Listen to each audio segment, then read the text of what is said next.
اعلان ہوا کہ جو امام مسلم کے رہنے کا پتہ حکومت کو دے دے گا وہ اتنا انعام پائے گا کہ وہ مالا مال ہو جائے گا۔ ماں نے کہا ظالم، امام مسلم کا پتہ، امام مسلم نواسے رسول ہے، کل قیامت میں نبی کو کیا منہ دکھائے گا؟ جب وہ آدمی اندر آیا بیٹا اس کا بڑھیا کا تو دیکھا کہ امام مسلم ہمارے ہی گھر کے مہمان ہیں، جن کو میں دن بھر پتہ لگا رہا ہوں کہاں ہے وہ تو ہمارے ہی گھر مہمان تشریف فرما ہے۔ بڑا خوش ہوا، ماں خوش ہے، بیٹا خوش ہے، لیکن دونوں کی خوشیاں الگ الگ ہیں۔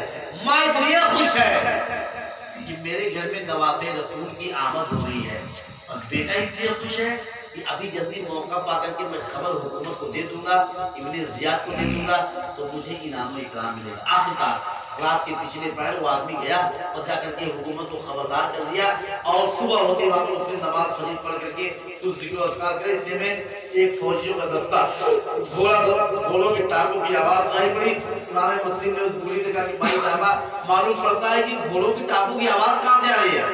بوڑھی نے کہا بیٹا دیکھا لگتا ہے کہ میرا گھر پورا محاصرے میں ہے، فوجیوں نے گھیر لیا ہے۔ ہنستے امام مسلم پھر باہر نکلے، اللہ اکبر، باہر نکلے اپنی تلوار لے کر کے میرے بھائی ان کی فوجیوں کی چھکے چھڑا دیے۔ جو ان کا کوتوال ابن اشعث تھا اس نے خط لکھا اپنے ابن زیاد کو کہ ان کا مقابلہ ایسے نہیں ہو سکتا ہے۔ کئی سو لوگوں کو قتل کر دیا آپ نے اپنی تلوار کے ذریعے سے۔ اس نے پھر 500 کا دستہ بھیجا۔ آخرکار جنگ لڑتے لڑتے بدن ٹوٹ چکی، طاقت جواب دے چکی، آپ بے ہوش ہو کر کے گرے۔ ان ظالموں نے گرفتار کر لیا امام مسلم کو اور گرفتار کر کے لے گئے ابن زیاد کے پاس۔ جب آپ کو ہوش آیا ابن زیاد نے پوچھا کہ تم امام حسین کے نام کی بیعت لینے آئے ہو؟ کیا وہ خلیفۃ المسلمین؟ آپ نے فرمایا ہاں وہی خلیفہ یزید خلافت کا حقدار نہیں ہے۔ اور بھی کچھ باتیں پوچھی۔ امام مسلم نے بڑے جرات گوئی سے فرمایا کہ وہ ظالم ہے، شرابی ہے، کبابی ہے، اس کے ہاں پر بیعت جائز نہیں ہے۔ آخر اس کمبخت نے اپنے جلاد کو حکم دیا کہ محل کے اوپر چھت پر لے جاؤ اور ان کی لاش کاٹ کر کے ان کا سر تن سے جدا کر کے زمین پر پھینک دو تاکہ کوفے والوں کی عبرت ہو جائے۔ جو امام مسلم کا نام لینے والا ہوگا اس کو ایسے ہی قتل کیا جائے گا۔ آپ کے جلاد کا وقت اوپر لے گیا، آپ کے بالوں کو پکڑ کر کے اٹھایا اور آپ کا سر تن سے جدا کیا۔ ان کے سر اس کے ہاتھوں میں رہے اور پوری جسامت زمین پر فرش پر آ کر کے گری۔ کوئی ان کی لاش کو اٹھانے والا نہیں۔ یہ آل رسول وہ نبی جو تمام مظلوموں بے کسوں کو اس لیے سہارا ہے، ان کی آل کی لاش پڑی ہوئی ہے اور اب ابن زیاد کے سامنے کوئی ہاتھ دینے والا نہیں ہے۔